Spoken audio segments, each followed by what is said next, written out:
कार्यवाही 2 बजे तक के लिए स्थगित की जाती है। सभा की कार्यवाही 2 बजे तक के लिए स्थगित की जाती है। संसद परिसरात काल मोठा गोंधळ झाला। भारतीय संसद देशाची सर्वात महत्त्वाची इमारत। याच संसदेतून देशाच्या भवितव्यासाठी कायदे केले जातात। त्याच संसदेत काल मोठा गोंधळ पाहायला मिळाला। 4 तरुणांनी संसद परिसरात धुमाकूळ घातला आणि याचे पडसाद देशभरात उमटले। संसदेच्या सुरक्षा व्यवस्थेचा प्रश्न पुन्हा ऐरणीवर आलाय। 2001ला झालेल्या संसद हल्ल्याची आठवण करून देणाऱ्या या घटनेचं महाराष्ट्राच्या लातूर जिल्ह्याशी थेट कनेक्शन आहे। लातूरमधल्या झरे गावातील तरुण अमोल शिंदे या सगळ्या प्रकरणात सामील होता। या अमोल शिंदेंना ॲडव्होकेट असीम सरोदे कायदेशीर मदत करणार आहेत। अमोल शिंदे याला मदत जाहीर केलेले असीम सरोदे नेमके कोण ते जाणून घेऊया। असीम सरोदे हे प्रसिद्ध वकील आहेत, ज्यांचा कायदेशीर अभ्यास दांडगा आहे। भारतीय संविधानाचा त्यांचा अभ्यास आहे। विविध सामाजिक राजकीय मुद्द्यांवर परखड असं मत असीम सरोदे मांडत असतात। मानवी हक्कांवर त्यांचा सखोल अभ्यास आहे। राष्ट्रीय हरित न्यायाधिकरण बार असोसिएशनचे पुण्याचे असीम सरोदे अध्यक्ष आहेत। सामाजिक आणि कायदेशीर बाबींवर त्यांचं लेखन प्रसिद्ध आहे। अमोल शिंदेंबाबत असीम सरोदे यांचं नेमकं मत काय जाणून घेऊया। अमोल शिंदे याला आपण कायदेशीररित्या मदत करणार असल्याचं असीम सरोदे यांनी जाहीर केले। काही वेळाआधी त्यांनी फेसबुक पोस्ट लिहित अमोल शिंदेंना मदत करण्याबाबत जाहीर भूमिका घेतली। अमोल शिंदे याने काल संसदेत घुसून बेरोजगारीचा प्रश्न धुराचे नळकांडे फोडून मांडला। त्याने वापरलेली भगतसिंग स्टाईल लोकशाहीला साजेशी नाही।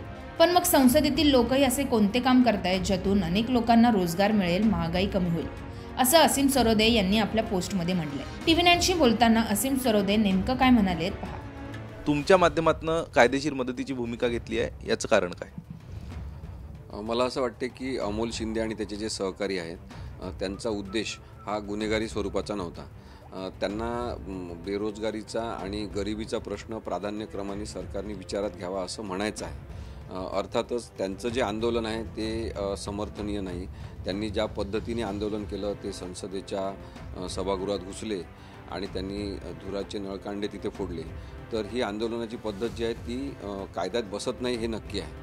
परंतु त्यांचा उद्देश कोणाची जीवितहानी करण्याचा नव्हता, तर सरकारला जागं करण्याचा होता आणि त्या उद्देशाने जर ते गेलेले असतील तर तो लक्षात घेऊन त्यांच्यावर खूप कठोर आणि गुन्हेगारीकरण त्यांचं करणारी प्रक्रिया वापरू नये असं माझं मत आहे। अमोलचा उद्देश जर कुणाला दुखवायचा व इजा करण्याचा नव्हता आणि त्याला केवळ बेरोजगारीचा मुद्दा त्याला मांडायचा होता, तर त्याचे गुन्हेगारीकरण न करता बेरोजगारीचा प्रश्न समजून घेतला पाहिजे आणि त्याने वापरलेल्या चुकीच्या मार्गाबद्दल जाणीव देऊन त्याला सकारात्मक शिक्षा जरूर करावी असे मला वाटते, असंही असीम सरोदे म्हणाले।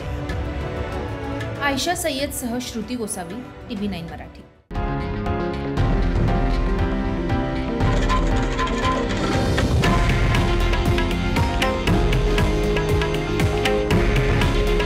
हे आहे देशातील नंबर 1 न्यूज नेटवर्क आणि आपण पाहत आहात TV9 मराठी। काळजी तुमची, हित महाराष्ट्राचं।